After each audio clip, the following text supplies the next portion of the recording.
Olá, seguidores e internautas de O Liberal. Meu nome é Gabi Gutierrez, sou repórter de Política e Economia do Grupo Liberal. E hoje a gente traz aqui a advogada e pesquisadora Twiggy Santos. Prazer, Twiggy, seja Prazer, bem-vinda. Gabi. Ela vai trazer para compartilhar com a gente uma pesquisa muito densa que ela tem sobre a violência política contra as mulheres. A gente está vivendo um cenário político muito forte, aqui em Belém especificamente vivendo o segundo turno, né? Lembrando que a Twiggy é paraense, ela pesquisa e estuda lá pela UFRJ, Universidade Federal do Rio de Janeiro, mas ela é daqui, então tem muito a ver com esse nosso cenário e com certeza a nossa conversa vai ser muito rica. Tenho certeza que sim, Gabi. Eu sou paraense, né?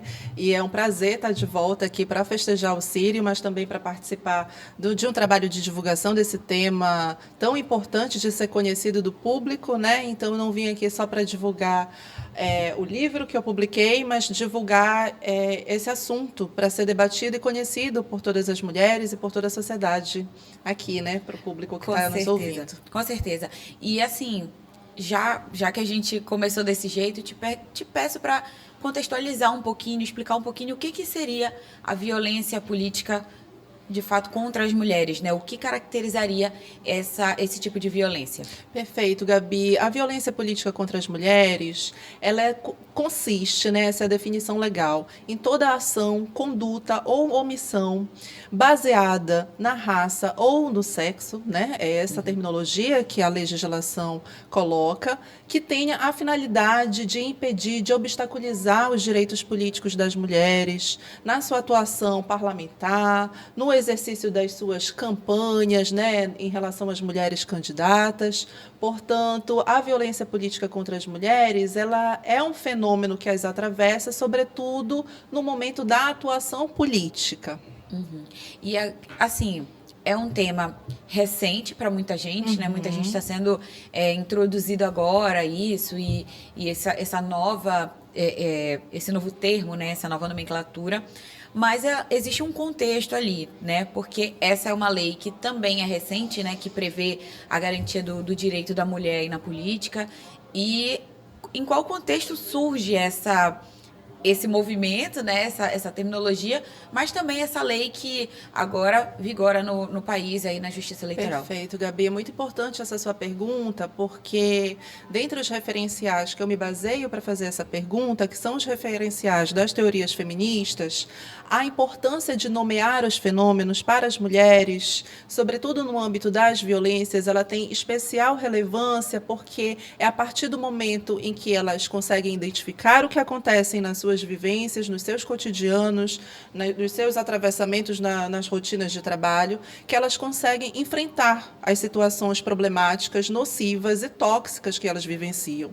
Então, como você menciona, esse tema está sendo debatido com muito mais ênfase, eu menciono a partir de dois eventos deflagradores, né? Em 2016, a gente tem a deposição da ex-presidenta da República, Dilma Rousseff, em um processo difamatório que destruiu a imagem pública dela, e muitos atos, né, conduzindo a figura dela de uma maneira muito sexista e objetificável. Em 2018, a gente tem a trágica morte da vereadora do Rio de Janeiro, Marielle Franco, cuja elucidação do crime já está em fase avançada, né? Inclusive, os acusados vão a júri final do mês. Esses dois eventos, né, que marcam a nossa história recente do país, em 2016 e em 2018, acendem o debate sobre a violência política direcionada às mulheres em cargos políticos eletivos. No entanto, esse não é um fenômeno novo para as mulheres que entram na política institucional ou que reivindicam suas demandas, seus anseios em outros espaços de atuação política, como militantes, como ativistas, como defensoras de direitos humanos. Pesquisas apontam, por exemplo, que desde a ditadura militar, o gênero, né, que é essa categoria baseada na percepção cultural a partir do sexo biológico, ele é uma categoria disruptiva da atuação política das mulheres, né? Durante a ditadura civil-militar que o Brasil vivenciou, as militantes que ansiavam por resgatar os presos políticos, elas eram muito mais duramente reprimidas, porque elas eram consideradas por aquele regime duplamente transgressoras, por serem mulheres e por estarem dissociadas daquela ideologia política daquele momento. Então, não é um fenômeno novo.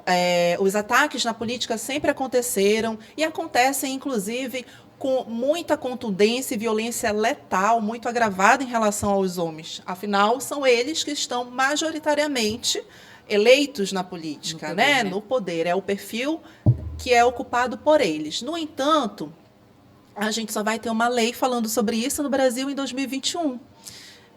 Que foi sancionado em 4 de agosto de 2021 pelo ex-presidente, e ela é uma legislação que cria o crime eleitoral de violência política, com essa definição que eu menciono anteriormente, e trata também de outros aspectos, como maior tempo para as mulheres de rádio, de TV, criminaliza também a divulgação de fake news, mas é uma legislação que está muito preocupada em resguardar o processo, né, de candidatura e o exercício do mandato eleitoral. Portanto, se direciona a preservar a integridade dessas duas figuras, mulheres candidatas e mulheres detentoras de mandato eletivo. Uhum.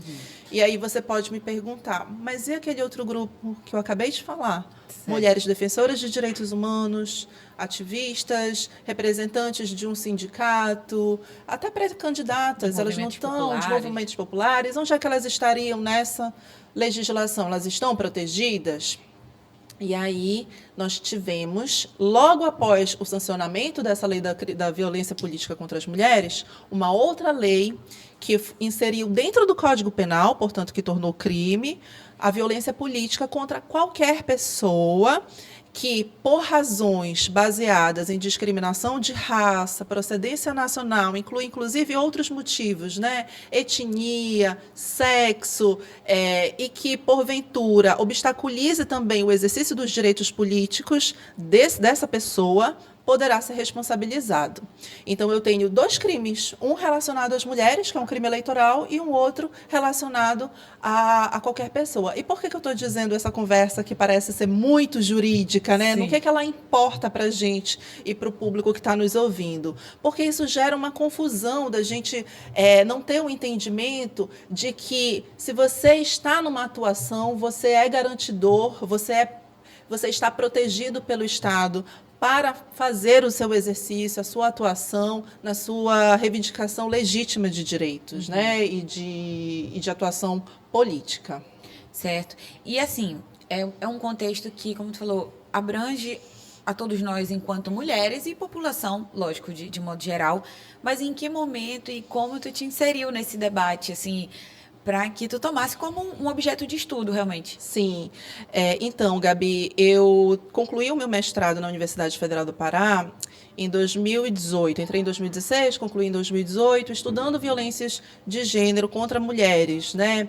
E muito fiquei interessada naquela oportunidade sobre violências institucionais das mulheres vitimadas que tentam acessar a justiça e têm uma série de obstáculos e empecilhos para conseguir uma medida protetiva, por exemplo, uma garantia, né?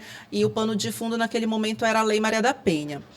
Quando eu vou fazer o doutorado, posteriormente, em 2019, a gente já estava vivendo na iminência ali, logo em seguida, 2020, o que acontece? Pandemia. Ficamos dentro de casa e me chama muito a atenção a maneira como que dirigentes, lideranças políticas, inclusive em outros países, determinavam diretrizes sanitárias e eram muito atacadas nas suas posturas, de maneira diferencialmente das posições adotadas por políticos homens. Então, esse cenário também me compeliu a pesquisar esse tema, além desses eventos que eu mencionei, que foi a deposição da Dilma, a morte da vereadora Marielle Franco e a falta, sobretudo, de sistematização acadêmica a partir do olhar do profissional do direito sobre essa temática.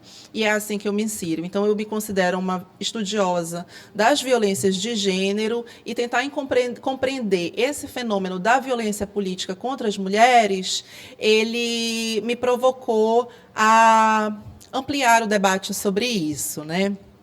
Agora, Gabi, tentando concluir a primeira pergunta que você fez sobre o contexto dessa legislação, né? Como que ela chega aqui no Brasil e como que ela se insere nos debates, né? Como ela se torna um crime, como eu mencionei anteriormente. É muito importante dizer que toda legislação voltada à proteção de grupos minoritários politicamente, que é o caso das mulheres, né, não porque eles estão em menor quantidade, mas porque estão em desvantagem social em relação a grupos hegemônicos, como o caso dos homens.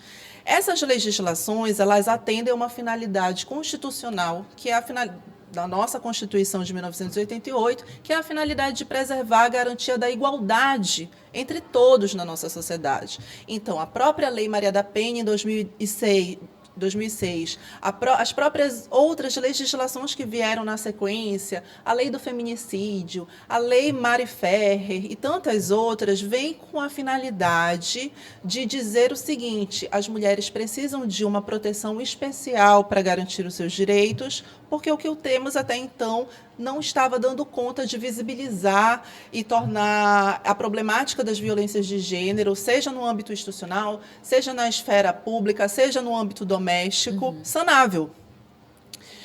Portanto, quando uma legislação acontece e emerge no Brasil, ela é fruto da articulação de muitos atores sociais. E aqui no Brasil, chegou muito tarde, em 2021, porque a América Latina ela é pioneira nos debates sobre violência política. A Bolívia, em 2012, sancionou a primeira lei no mundo sobre violência política contra as mulheres, a partir também de um evento muito dramático e muito triste, que foi uma liderança aimara, que na Bolívia foi assassinada em 2012. E, a partir daquele momento, movimentos sociais em prol do direito das mulheres, assim como organismos internacionais de proteção, voltaram os olhos para esse tipo de ocorrência que se tornou cada vez mais recorrente, alarmantes, né, e que não puderam mais ser normalizadas.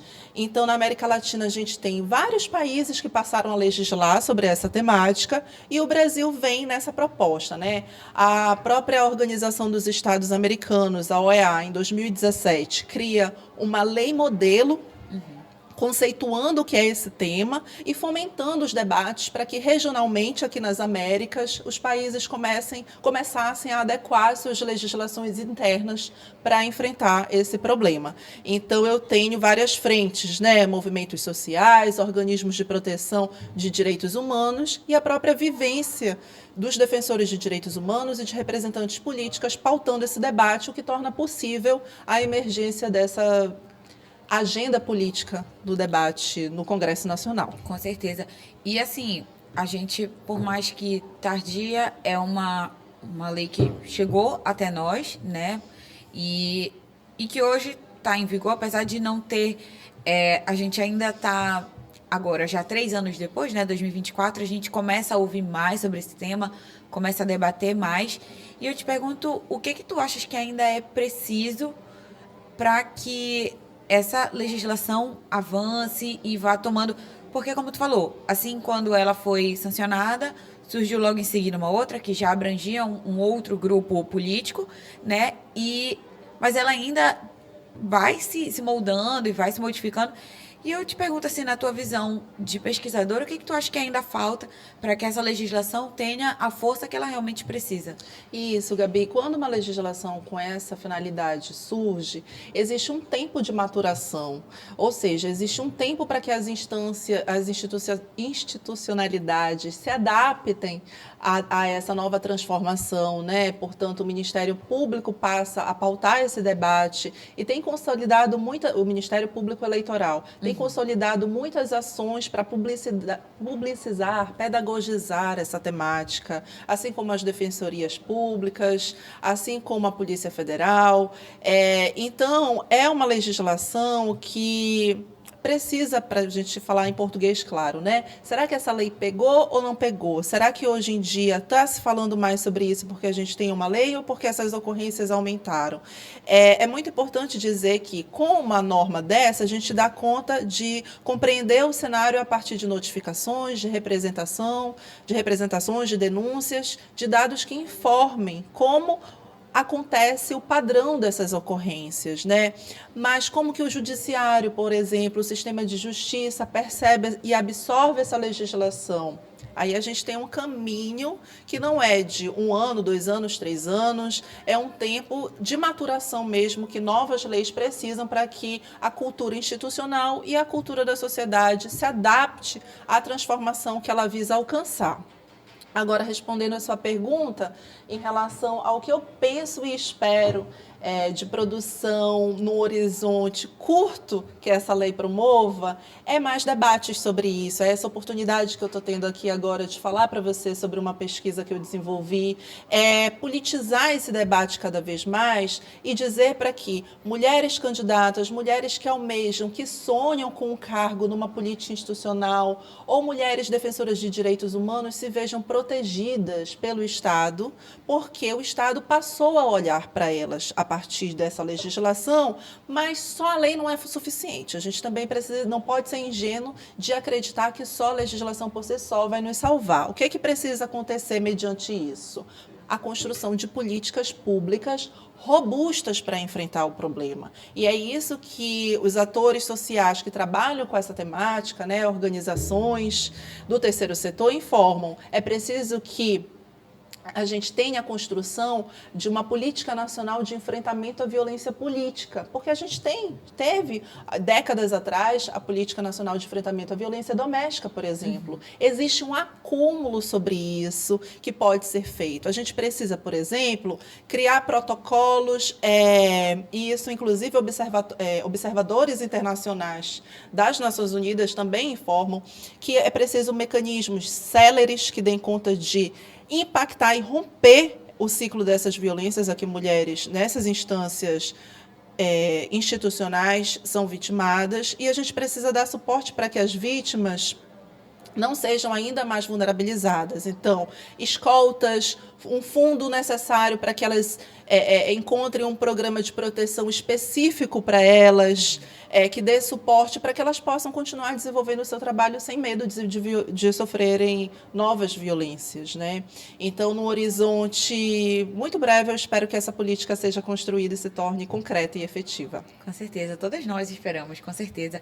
E peço que tu dê só um recado sobre o teu livro, que tu fale um pouquinho do que tu quis falar nele. É lógico que o que a gente falou aqui muitas coisas, envolve muitas coisas, mas, assim, dá uma sinopsezinha pra gente. Bom, o livro, ele tem a finalidade, sobretudo, de mapear a construção desse campo, entender, porque não havia, até o momento, como eu falei, uma tese publicada especificamente sobre esse assunto a partir do olhar do profissional do direito, né? Então, eu precisava suprir essa lacuna, identificando o cenário brasileiro, identificando a construção e a contribuição dos movimentos feministas e de mulheres nesse enfrentamento às violências plurais e às diversas manifestações, né?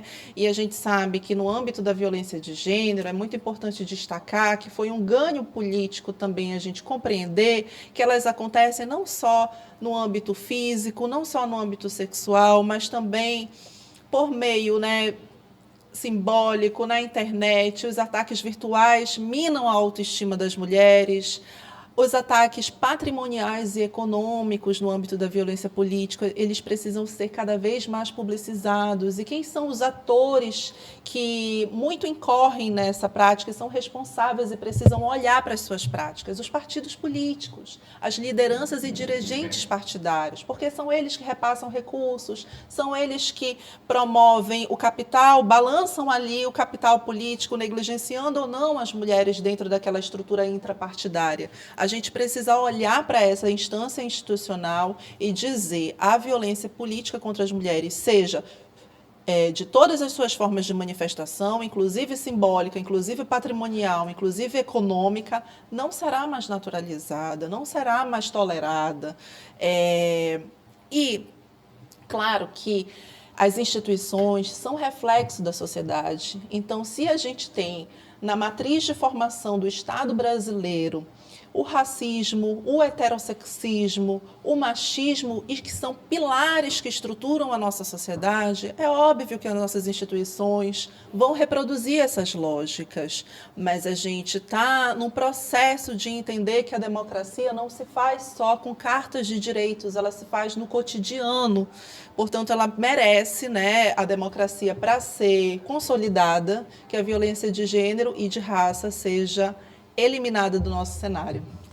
Bom, depois da tua conclusão, eu até observo, enquanto mulher, eu acho que a gente observa essa violência até mesmo enquanto eleitoras, né? Lógico que é um aspecto diferente, é um cenário diferente, envolve talvez até menos violência, mas a gente sente de alguma forma aquela pressão de em quem a gente vai votar, né? Em quem a tua família acha que deve votar, ou teu marido, ou teu companheiro, ou teu chefe, ou não sei, alguém que tu esteja ligada e que geralmente é aquela figura masculina, né? Então, eu acho que a gente, enquanto mulher, observa muito a situação de outras mulheres se colocando no lugar delas. Lógico que cada uma no seu ambiente, mas é muito legal trazer uma reflexão dessa. Queria te parabenizar pela abordagem, pelo interesse pelo assunto, que com certeza é muito rico e que a gente precisa cada vez mais fortalecer, e que o teu livro seja uma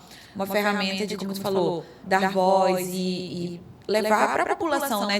Tirar dessa esfera apenas do jurídico, para que a população também consiga ouvir e fazer barulho com essa. E é importante, Gabi, complementando isso que você fala, que é o sentido da representatividade, né? Nós, enquanto eleitoras, eu vejo que a gente tem a necessidade de transformar a cara da política tradicional vigente no nosso país hoje.